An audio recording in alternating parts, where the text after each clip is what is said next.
Salut chers élèves de 4e année maths et 4e année sciences expérimentales, je suis Habib Hajsalem, professeur de mathématiques.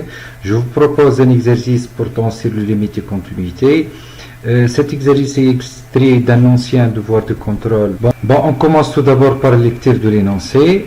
Dans la figure ci-dessous, on donne la courbe CF représentative dans un repère autoroméologie d'une fonction f. CF admet une branche asymptotique donc de direction dy égale 1/x au voisinage du moins l'infini. CF admet une branche parabolique direction OI au voisinage de plus infini. L'axe des ordonnées est une asymptote à CF. CF admet exactement un saut fini en moins 1 et un saut infini en 0. Par lecture graphique, déterminer l'ensemble de définitions de f de f. Ainsi, DC, son domaine de continuité, ou plus précisément les intervalles sur lesquels la fonction f est contenue. Deuxièmement, déterminer les limites suivantes. Petit a, limite de f de x sur x lorsque x tend vers moins l'infini et limite de f de x sur x lorsque x tend vers plus l'infini. Petit b, limite x tend vers moins l'infini, f rend f de x sur x, puis limite de 2 f de x moins x lorsque x tend vers moins l'infini, et limite f de x fois sinus de 1 sur f de x lorsque x tend vers 1 moins. Troisièmement, on admet que sur l'intervalle 0 plus infini, f vérifie la relation f de 1 sur x égale moins f de x. Petit a, montrer que limite x f de x lorsque x tend vers 0 plus, puis déduire limite de 1 sur x f de x lorsque x tend vers 0 plus. Petit b, déterminer limite x f de sinus x lorsque x tend vers 0 plus et limite de pi sur 2 moins x f de cosinus x x tend vers pi sur 2. Quatrièmement, soit g la fonction définie et continue sur R dans les tableaux de variation ci-dessous et soit h de x égale f rond g de x. Petit a, montrer que h est défini sur R privé de 2, montrer que h est contenu sur moins 3, 1 et montrer que h est strictement croissant sur moins 3, 1. Petit d, montrer que l'équation h de x égale à moins 1 admet une unique solution alpha dans l'intervalle moins 3, 1. Maintenant, arrêtez la vidéo, prenez quelques minutes pour penser et pour essayer à l'exercice, puis on reviendra à la correction. On commence la correction. On commence par la question numéro 1. Déterminer l'ensemble de définitions de f, puis le domaine de continuité.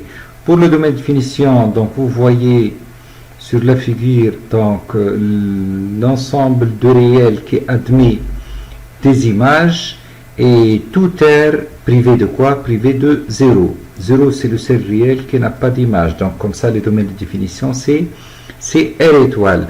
Pour le domaine de continuité, on remarque l'existence de deux sauts, donc l'un au point d'abscisse moins 1 et aussi en 0.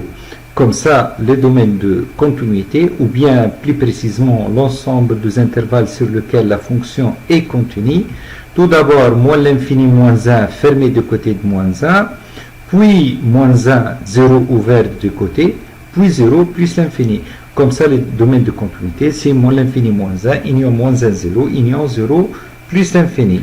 Bon, deuxième question, déterminer les limites suivantes. Donc, limite de f de x sur x lorsque x tend vers moins l'infini, limite de f de x sur x lorsque x tend vers donc plus l'infini. Limite de f de x sur x lorsque x tend vers moins l'infini, il faut penser à utiliser donc la nature de branche infinie voisinage de moins l'infini. Donc, comme vous savez, admet au voisinage de moins l'infini une direction asymptotique, donc c'est la droite d'équation n demi x. Comme ça, limite de f de x sur x lorsque x tend vers moins l'infini est égal à a, les coefficients de cette direction asymptotique, donc est égal à n demi. Alors que au voisinage de plus l'infini, donc limite de f de x sur x lorsque x tend vers plus l'infini, on remarque l'existence d'une branche infinie parabolique de direction celle de OI comme indique l'énoncé. Donc la réponse c'est 0. Bon, puis limite de f rond f de x lorsque x tend vers moins l'infini.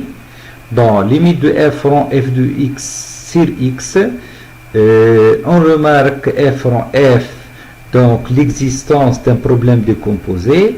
Comme ça, on pense à utiliser limite de f de x sur f de x fois f de x sur x, c'est-à-dire en multipliant, on divise par f de x. Finalement, on arrive à limite d'un produit. Donc, il faut prendre la première fonction, il faut prendre la deuxième fonction, calculer séparément les deux limites, puis appliquer donc les règles du produit. Limite de f rond f de x sur f de x, il s'agit d'un composé. Limite de f de x lorsque x tend vers moins l'infini est égal à moins l'infini. Et limite de f de x sur x lorsque x tend vers moins l'infini, c'est déjà calculé. C'est 1,5. Comme ça, limite de f rond f de x sur f de x est égal à moins 1,5. Puis, limite de f de x sur x lorsque x tend vers moins l'infini, c'est déjà calculé 1,5. Comme ça, le produit, donc, est faisable facilement. Limite de f de x sur f de x fois f de x sur x est égal à 1,5 fois 1,5 égale à 1 quart. D'où limite de f rond f de x sur x lorsque x tend vers moins l'infini est égal à 1 quart. Bon, on passe à limite de 2f de x moins x lorsque x tend vers moins l'infini. On peut mettre 2 en facteur. 2 limite de f de x moins 1,5 x lorsque x tend vers moins l'infini. Pour 1,5 x, qu'est-ce que représente la droite delta d'équation y égale 1,5 x est une direction asymptotique à f au voisinage de moins l'infini. Donc le résultat c'est l'infini. Mais les problèmes qui se posent plus l'infini ou bien moins l'infini, d'après la position relative comme vous voyez, donc CF est au-dessous de la droite delta, comme ça va être moins l'infini. Donc 2 fois une fonction qui tend vers moins l'infini, donc le résultat c'est moins l'infini.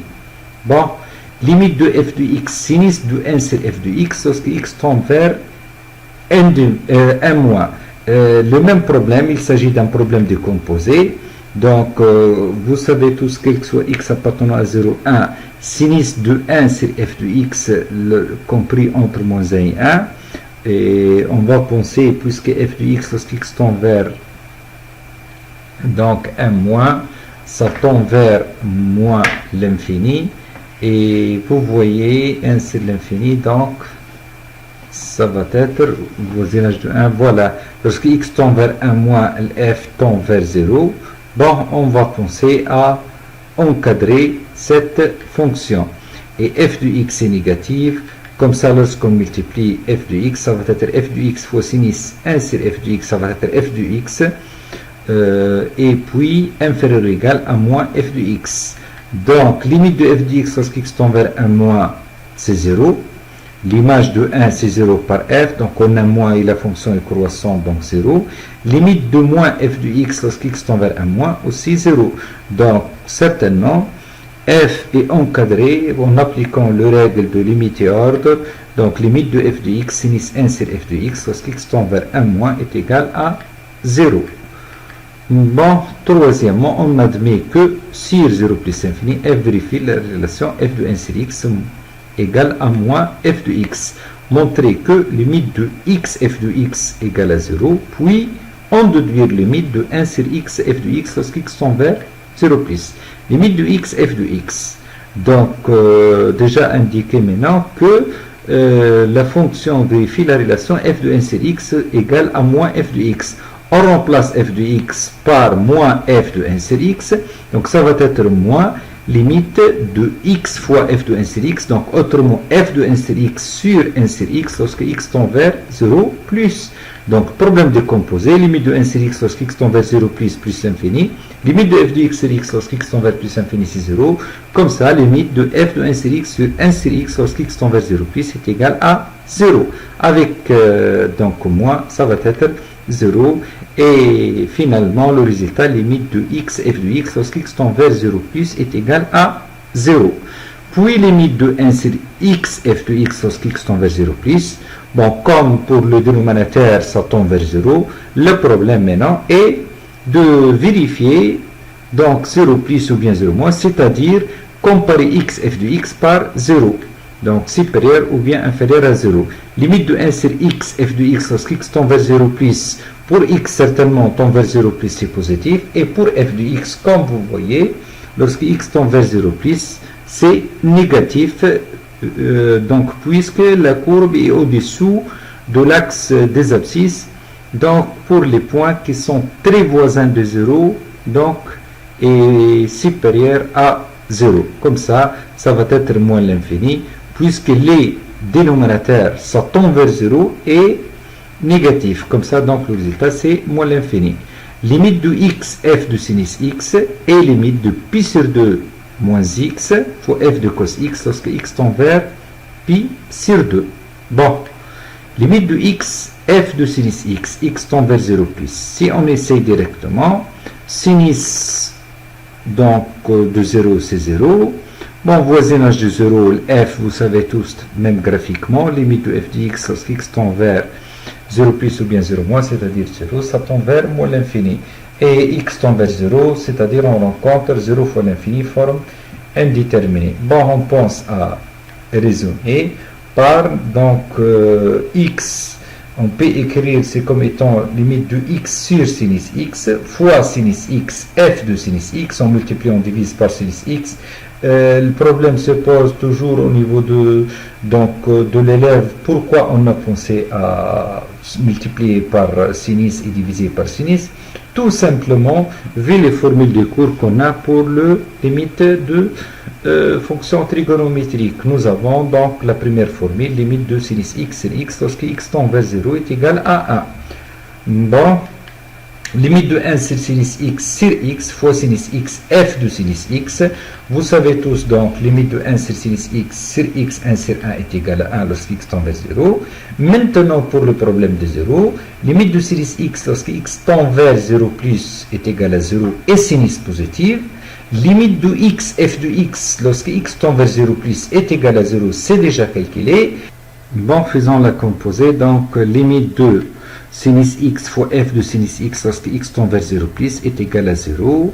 Et avec le premier produit, donc on aura à la fin limite de x sin f de sinus x lorsque x tend vers 0 plus est égal à 1 fois 0 est égal à 0. Bon, limite de pi sur 2, maintenant l'autre limite, pi sur 2, donc moins x f de sinus pi sur 2 moins x lorsque x tend vers donc pi sur 2 moins. Tout d'abord, on calcule limite de pi sur 2 moins x lorsque x tend vers pi sur 2 moins est égal à 0. Et on a pi sur 2 moins x positif avec limite de x f de sinus x lorsque x tend vers 0 plus est égal à 0. D'où, en appliquant le composé, limite de pi sur 2 moins x f de sinus pi sur 2 moins x est égal à 0 lorsque x tend vers pi sur 2 moins. Finalement, limite x tend vers pi sur 2 moins, donc x f de cosinus x, vous savez tous, sinus de pi sur 2 moins x, ce n'est autre que cosinus x, donc égal à 0. Voilà. La quatrième question, soit j'ai une fonction définie et continue sur R dans les tableaux de variation ci-dessous, et soit h égale f rangé de x. Montrez que h est défini sur R privé de 2. Bon, h c'est quoi? F rangé de x. Vous savez tous, donc, G est défini sur tout R, donc le problème n'existe pas pour G, mais F n'est pas défini en 0. Donc, on élimine et on enlève X pour lequel F n'est pas défini. F n'est pas défini en 0, donc il faut enlever les points qui nous donnent G de X égale à 0. Domaine de F rangé, si x appartient à dg et g de x appartient à df. X appartenant à R, puisque la fonction g est définie, donc sur tout R, ça n'est pas aucun problème. Et g de x appartenant à R privé de 0, donc signifie g de x différent de 0. Et g, comme vous voyez, s'annule pour 2, donc le seul valeur pour lequel g s'annule. Et comme ça, le domaine de définition de H, ça va être R privé de 2. Bon, petit b, montrer que H est contenu sur moins 3a. Bon, on a H, il y a F rangé, c'est la continuité d'une fonction composée. On commence par la continuité de G sur l'intervalle moins 3, 1. C'est garanti et vérifié à partir du tableau de variation. Il est clair que la fonction G est contenue sur l'intervalle moins 3, 1. Maintenant aussi, c'est clair, donc l'image de l'intervalle moins 3, 1 à partir du tableau de variation. G de l'intervalle moins 3, 1, ce n'est autre que l'intervalle moins 2, moins 1. Aussi, donc la continuité, on doit vérifier la continuité de f sur l'image de cet intervalle, c'est-à-dire sur l'intervalle moins 2, moins 1. Donc aussi, c'est clair que la fonction f est contenue sur l'intervalle moins 2, moins 1. Systématiquement, donc nous donne h qui est f rangé est contenu sur l'intervalle moins 3, 1. Donc la question PTC montrer que h est strictement croissant sur l'intervalle moins 3, 1. Donc il s'agit d'un problème de sens de variation d'une fonction composée, plus précisément h qui est f rangé. Nous avons g est strictement croissante sur l'intervalle moins 3, 1. Soit a et b de réel de l'intervalle moins 3, 1, on applique la définition. Tel que A inférieur strictement à B, alors G de A inférieur strictement à G de B. Et on a l'image de l'intervalle moins 3, 1 par G, c'est l'intervalle moins 2, moins 1. Et G de A inférieur strictement à G de B, compris entre moins 2 et moins 1. Et comme F est strictement croissante sur l'intervalle moins 2, moins 1, donc il nous donne F, on applique F à G de A et G de B, donc elle garde le sens de l'inégalité et comme ça f de G de A inférieur strictement à f de G de B, alors h de A inférieur strictement à h de B. Nous avons donc dubité par A inférieur strictement à B et donc nous avons arrivé à la fin par donc h de A inférieur strictement à h de B, d'où h est strictement croissante sur l'intervalle moins 3, 1.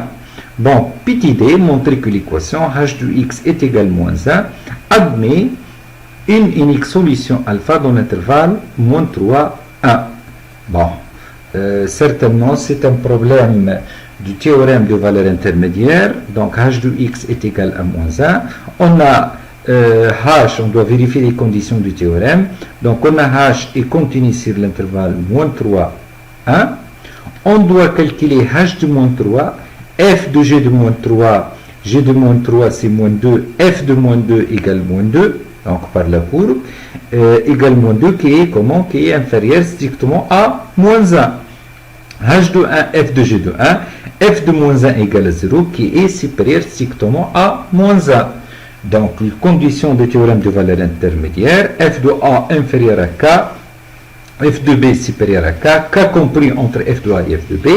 Alors, l'équation h de x d'après le théorème de valeur intermédiaire, l'équation h de x égale moins 1, admet au moins une solution alpha dans l'intervalle moins 3, 1. Vous savez tous que le théorème de valeur intermédiaire garantit l'existence et ne garantit pas l'unicité. De plus, donc l'unicité, il nous faut de penser à la stricte monotonie. De plus, h est strictement croissant sur l'intervalle moins 3, 1, alors alpha est unique dans l'intervalle moins 3, 1. Comme ça, on a terminé la correction de notre exercice. J'espère bien que vous avez bien compris. Donc, très bon courage à vous tous et toutes. Et à la prochaine vidéo, Inch'Allah.